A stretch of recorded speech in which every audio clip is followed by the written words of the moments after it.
Buenas noches, bienvenidos al Criminalista Nocturno.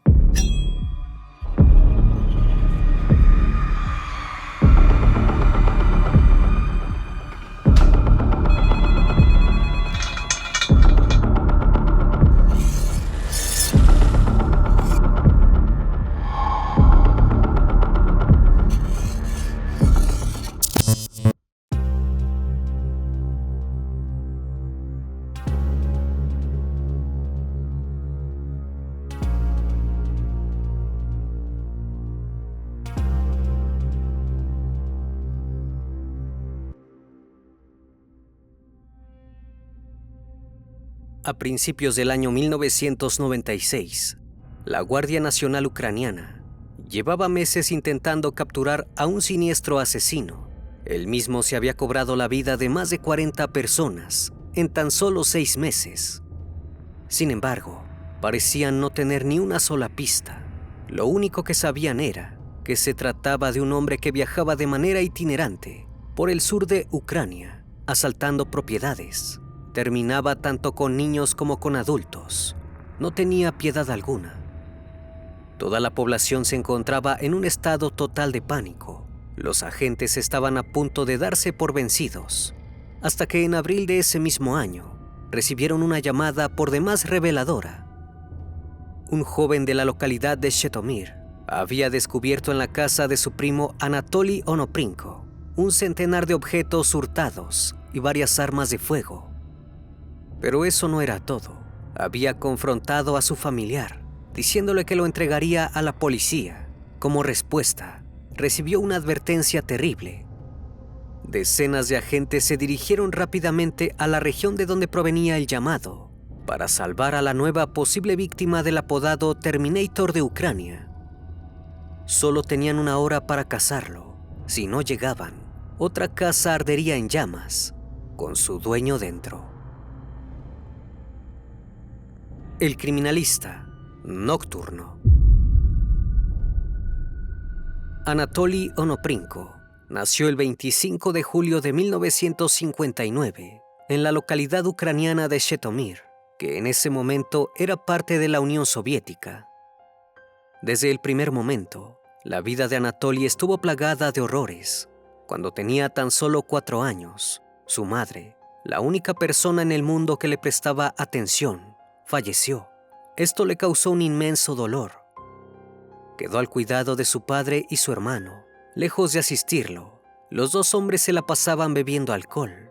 Lo veían como un estorbo. Tanto lo detestaban que un día decidieron que no querían cuidarlo más y lo abandonaron en un orfanato. Allí, el pequeño fue recibido peor que en su casa. El ambiente era sumamente hostil. Tanto los cuidadores como los niños que convivían con Anatoly eran sumamente malos con él. Además, el país estaba sufriendo una crisis económica, por lo cual el hospicio no estaba en las mejores condiciones. Con suerte podían comer y el lugar estaba sucio y frío. Con el correr de los años, Anatoly se convirtió en un joven sumamente introvertido. No hablaba con nadie si no tenía que hacerlo. Si se metían con él, respondía de manera aún más violenta. Cuando tuvo suficiente edad para salir del orfanato, Anatoly ya había formado un carácter duro. Su primera opción fue alistarse en la Marina Soviética, donde podía valerse de su fuerza, pero la realidad es que fue la entrada a un mundo completamente diferente. Durante su paso por el ejército, Anatoly viajó a decenas de países y conoció diversas culturas. El lugar que más le llamó la atención fue Brasil. Quedó completamente fascinado al ver el Cristo Redentor en el Cerro Corcovado. La imagen en forma de cruz quedó grabada para siempre en su mente.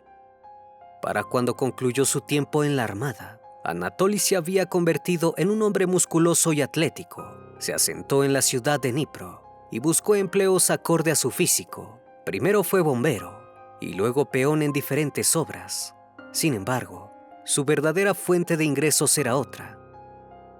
Gracias a su enorme fuerza, podía realizar todo tipo de robos y allanamientos de morada.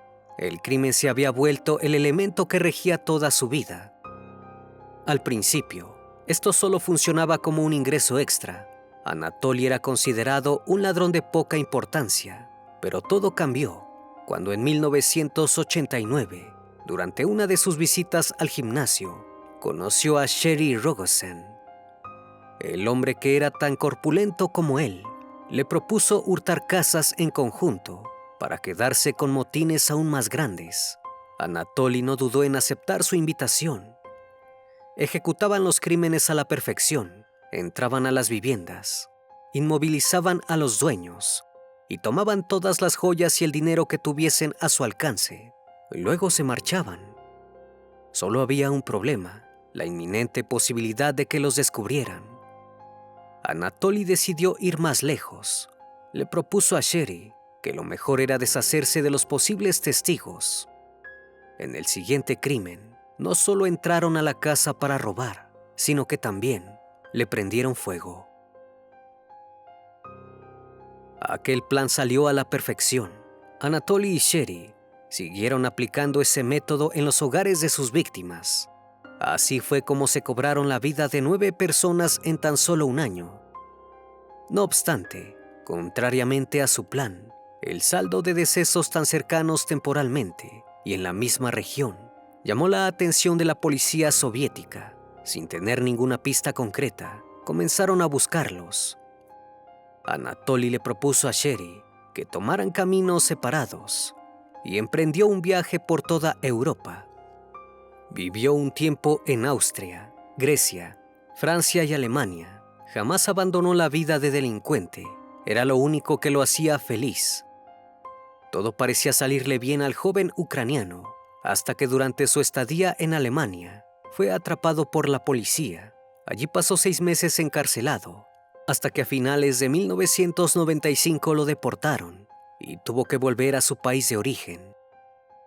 Los oficiales alemanes realmente no sabían a quién estaban dejando en libertad. Anatoly se asentó en la región de Chetomir. Lejos de haber aprendido algo en su paso por prisión, el joven asesino comenzó a planear un nuevo crimen. El 24 de diciembre de ese mismo año, la familia Seichenko se dispuso alrededor de la mesa para cenar. La madre, el padre y los 2 pequeños estaban contentos de poder festejar otra Nochebuena juntos. No llegaron a probar ni 2 bocados de la comida, ya que Anatoly irrumpió violentamente en la morada. Llevaba su escopeta cargada al hombro y sus ojos azules tenían las pupilas más dilatadas que nunca. Antes de que pudieran procesar lo que estaba ocurriendo, el despiadado asesino disparó al padre, que cayó sin vida sobre el mantel. La madre cargó en sus brazos a su hijo más pequeño y salió corriendo, intentando huir. Pero Anatoly era más rápido. Tomó un cuchillo de la cocina y acorraló a la señora. Esta le pidió clemencia de rodillas, pero no hubo caso. Anatoly la apuñaló, quitándole la vida. Repitió el mismo accionar con el bebé, que aún yacía en el pecho de su madre. Acto seguido, observó al niño más grande, que había observado los asesinatos de sus padres y de su hermano menor desde un rincón. Completamente atónito, concluyó el cruel acto, acuchillándolo también. Luego de quedar en medio de todos los cuerpos, Anatoly se acercó a la pareja y les cortó los dedos para quedarse con sus anillos de boda. También se llevó los pendientes y el crucifijo que portaba la mujer. Este le recordaba muchísimo a aquel Cristo Redentor que había visto años atrás. Para no dejar cabos sueltos, Anatoly roció la casa de gasolina y le prendió fuego. Finalmente huyó, perdiéndose en la noche y más sediento de maldad que nunca. El siniestro asesino no quiso esperar para volver a atacar. Había probado cómo se sentía cometer un crimen solo, encargarse de todas y cada una de las terribles partes que éste conllevaba, y quería volver a repetirlo lo más pronto posible. Tan solo 6 días después de la masacre de Nochebuena, Anatoly viajó hacia otra pequeña población ucraniana para llevar a cabo el mismo accionar. Buscó otra familia, que también estaba compuesta por 4 miembros, y los asesinó uno por uno. Les quitó sus joyas y prendió fuego a la casa. Esto se había convertido en su modus operandi. Anatoly comenzó un recorrido por todo el país buscando nuevas víctimas. Viajó por las regiones de Udasa, Lviv y Dniepropetrovsk. Una vez que arribaba a un pueblo, buscaba una casa relativamente apartada. Con la fuerza que lo caracterizaba, lograba irrumpir en ella, rompiendo las puertas o las ventanas. Ya dentro, reunía a todos los miembros en una misma habitación. Primero utilizaba su escopeta para asesinar a los hombres y dejar a la familia desprotegida. Luego acuchillaba a las mujeres y a los niños. En ocasiones hacía una pequeña variación. Utilizaba un hacha. Ni siquiera tenía piedad con los bebés. Cuando no estaban en brazos de sus madres, entraba a sus habitaciones y se dirigía a sus cunas. Allí los asfixiaba con una almohada hasta arrebatarles la vida. Cuando las mujeres intentaban resistirse, su crueldad aumentaba aún más, llegando al punto de abusarlas luego de hacerlas perecer. Se quedaba con su ropa interior como trofeo. Luego de tomar el dinero y todos los objetos de valor del hogar, cortaba los dedos a sus víctimas para quedarse con sus anillos de boda. Finalmente prendían fuego a la casa para eliminar cualquier prueba o huella que lo incriminase y se marchaba de la región. Jamás asaltaba dos casas de un mismo pueblo. Así fue como aniquiló a 8 familias enteras, sin que la policía pudiera sospechar de él. Pero nada era tan perfecto, ni siquiera para un asesino tan meticuloso. Las autoridades notaron la cantidad de fallecimientos que habían ocurrido en muy pocos meses a lo largo de todo el país. Estaba claro que se encontraban ante un auténtico asesino en serie. Algunos empezaron a llamarlo la bestia. La sociedad también comenzó a darse cuenta de los crueles hechos que el siniestro hombre cometía en su camino. El pánico azotó a la nación, sobre todo porque todavía tenían una herida que no terminaba de sanar: la reciente captura de Andrei Chikatilo. Aquel hombre había sido capturado tan solo 2 años atrás.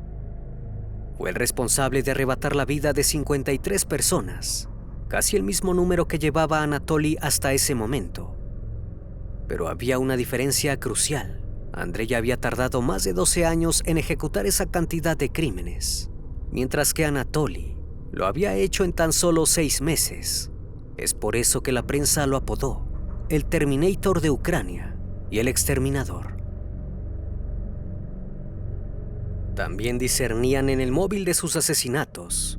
Mientras que Andrei se había dedicado a abusar íntimamente, desmembrar y en ocasiones devorar a sus víctimas como un trastornado, Anatoly solo se remitía a quedarse con un botín. Ni siquiera le importaba que los objetos fueran pequeños. Necesitaba quitarle algo a sus víctimas. Parecía sentir que merecía aquellas cosas de valor más que ellos. Con todo un país tras él, el gobierno decidió que era el momento de atrapar a la famosa bestia. Inició la segunda investigación delictiva más grande y complicada en la historia de Ucrania, después de la de Andrei. El gobierno movilizó a decenas de investigadores, tanto de la Policía Federal como local. Para mantener a la población tranquila, la Guardia Nacional se asentó en las regiones que habían sufrido ataques de Anatoly. Alrededor de 5,000 policías y militares aguardaban en las calles, esperando dar con el asesino. Pero lo cierto es que Anatoly no tenía pensado volver a los lugares donde ya había atacado, y los policías no poseían ni una sola pista de cómo se veía el famoso Terminator de Ucrania. Con el correr de las semanas, los agentes llegaron a la conclusión de que el hombre que buscaban iba de un lugar a otro y no se asentaba durante un tiempo fijo en un mismo pueblo. Elaborando una lista de posibles sospechosos, todos eran hombres que viajaban por la zona sur del país. A principios de 1996, creyeron que finalmente la investigación había dado frutos. Localizaron a Yuri Mousola, un muchacho de 26 años que viajaba constantemente al sudoeste de Ucrania para visitar a su novia. En marzo de ese mismo año, decenas de operativos se movilizaron con el objetivo de arrestarlo como principal sospechoso. Lo llevaron a las oficinas del Servicio de Seguridad ucraniano. Yuri negó haber cometido los crímenes, pero ninguno de los agentes le creyó. Lo interrogaron durante horas, llegando al punto de someterlo a torturas mediante fuego y cargas eléctricas, intentando sacarle una confesión. Querían decir que habían capturado al asesino a toda costa. Luego de casi un día entero de suplicios, Yuri falleció indirectamente. Anatoly se había sumado otra víctima. El gobierno estaba completamente consternado ante tal comportamiento.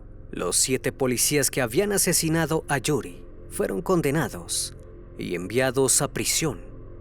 Volvieron al punto de partida. El panorama parecía más oscuro que nunca. En abril de ese mismo año, la policía recibió una llamada por demás particular. Se trataba de un primo de Anatoly, quien aseguraba haber encontrado armas en la casa de este. Incluso denunció que lo había amenazado. Si lo delataba, se convertiría en otra víctima. La policía tenía la posibilidad de salvar al menos una vida más. Sin darle muchas vueltas a la declaración, salieron deprisa hacia la casa de Anatoly. Alrededor de 7 patrullas se hicieron presentes en la vivienda de Zhytomyr, donde el siniestro asesino residía junto a su novia y el hermano de esta. Al verlos irrumpir en la morada, el Terminator de Ucrania trató de escapar. Cuando los policías lo inmovilizaron, intentó soltarse para tomar un arma que tenía cerca. No obstante, la rápida actuación de los agentes impidió la fuga. Acto seguido, registraron la vivienda. Allí hallaron más de 120 objetos personales de las víctimas y el rifle con el que había asesinado a la mayoría de las personas. También una numerosa cantidad de cuchillos con los que liquidó al resto. Pero nada sería tan fácil. Cuando lograron retenerlo, Anatoly se mostró sumamente terco. Primero se negó a entregarles los documentos y luego de que consiguieron ponerle las esposas, lanzó una voraz advertencia. Si cometían el mínimo error, los asesinaría a todos. Así que más les valía sujetarlo bien. También se burló de sus víctimas, diciendo que su captura no les devolvería la vida. Todos pensaron que sería imposible obtener una confesión. Al comienzo del primer interrogatorio, Anatoly confesó 8 crímenes perpetrados entre 1989 y 1995, pero negó el resto de los asesinatos que se le adjudicaban. No obstante, horas después, admitió que su lista era de en realidad 52 fallecidos en tan solo 6 años. 40 de ellos habían sido durante octubre de 1995 y marzo de 1996. Lo dijo con orgullo y recalcando que no se arrepentía de nada de lo que había hecho. No obstante, intentó justificarse. Dijo escuchar a una serie de voces en su cabeza, pertenecientes a unos dioses extraterrestres. Estos lo habían escogido por considerarlo de nivel superior y le habían ordenado llevar a cabo los crímenes. También aseguró que poseía poderes hipnóticos y que podía comunicarse con los animales a través de la telepatía, además de poder detener el corazón con la mente a través de unos ejercicios de yoga. Los agentes no estaban seguros de si se trataba de un delirio de grandeza o si Anatoly estaba intentando evitar el juicio, alegando que padecía una enfermedad mental. Tenían un largo proceso por delante. El juicio dio comienzo en noviembre de 1998. Decenas de ciudadanos ucranianos se aglomeraron en las puertas del tribunal de Zhytomyr, completamente encolerizados, para pedir justicia. Anatoly fue acusado de cometer un total de 52 asesinatos, 10 de ellos a menores de edad. 400 testigos y especialistas declararon en su contra. El proceso se convirtió en uno de los más complejos y costosos de la historia de la justicia ucraniana. La bestia de Zhytomyr siguió actuando acorde al personaje que había comenzado a construir durante los interrogatorios con la policía. Primero afirmó ser el diablo y luego cambió su versión, alegando que había sido contratado por los servicios de inteligencia para realizar los despiadados hechos. Luego sacó a relucir su lado más ególatra. Dijo que era una persona única, que hizo cosas sin precedentes y que era el mejor asesino del mundo. Ante estas declaraciones, el juez se refirió al acusado como un egocéntrico que se tiene en alta estima y que no le preocupa nada ni nadie más que él mismo. Al ver que sus estrategias no funcionaban, Anatoly cambió el rumbo de su declaración. Habló de su terrible infancia y se justificó diciendo que todo lo que vivió lo había empujado a convertirse en un criminal. Pero nada surtió efecto en el jurado. Los médicos lo declararon cuerdo, afirmando que sabía perfectamente lo que hacía cuando llevaba a cabo sus crímenes y asegurando que debía asumir las consecuencias de sus actos. Finalmente, Anatoly confesó que su móvil era económico y que solamente asesinaba para no dejar testigos luego de los hurtos. No obstante, esto no despertó ningún tipo de empatía en la sala. El público seguía gritando enloquecido, reclamando que le dieran la peor de las sentencias. Mientras tanto, Anatoly se mostraba completamente tranquilo ante los reclamos de los presentes. Simplemente se limitó a decir que si pudiera volvería a cometer todos y cada uno de los crímenes. La fiscalía pidió que Anatoly fuese condenado a la pena capital, pero había un problema. La misma había sido vetada tras un acuerdo firmado por Ucrania y la Unión Europea tan solo un año atrás. Era tanto el horror que el asesino había generado en el pueblo que el presidente de ese momento, Leonid Kuchma, pidió quebrantar por única vez la prórroga de ejecución. No obstante, el Consejo Europeo le negó la petición. El Terminator ucraniano fue declarado culpable por los 52 crímenes y condenado a cadena perpetua.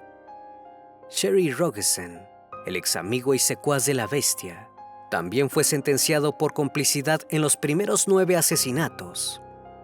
Tras escuchar el veredicto, Anatoly se mostró encolerizado por primera vez en todo el juicio. Quería ser ejecutado en la plaza pública. Lo veía como un acto grandioso, acorde a su persona. Sin embargo, dejó de lado su frustración para asustar por última vez a la audiencia.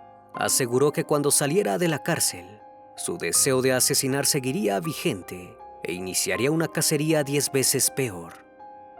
Unos meses más tarde, cuando se encontraba en prisión, Anatoly le concedió una entrevista a un reportero del London Times.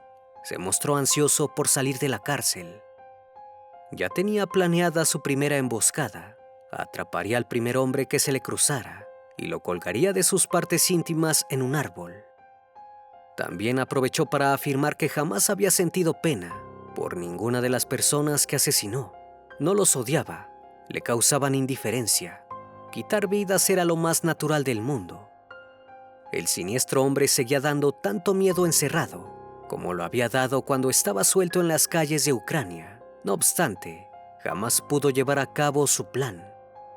El 27 de agosto de 2013, sufrió un ataque al corazón y falleció en prisión. La sociedad se liberó para siempre de la bestia, pero no de su recuerdo. El Terminator ucraniano ha causado terror a todo quien escuche su terrible historia y piense en sus despiadados asesinatos. Una vez más, estimado público, agradezco su compañía. Gracias por brindar un espacio de su tiempo para conocer un caso más de este canal. Si aún no estás suscrito, te hago la cordial invitación a que lo hagas y formes parte de esta gran comunidad. Esto es El Criminalista Nocturno. Hasta la próxima emisión. Buenas noches.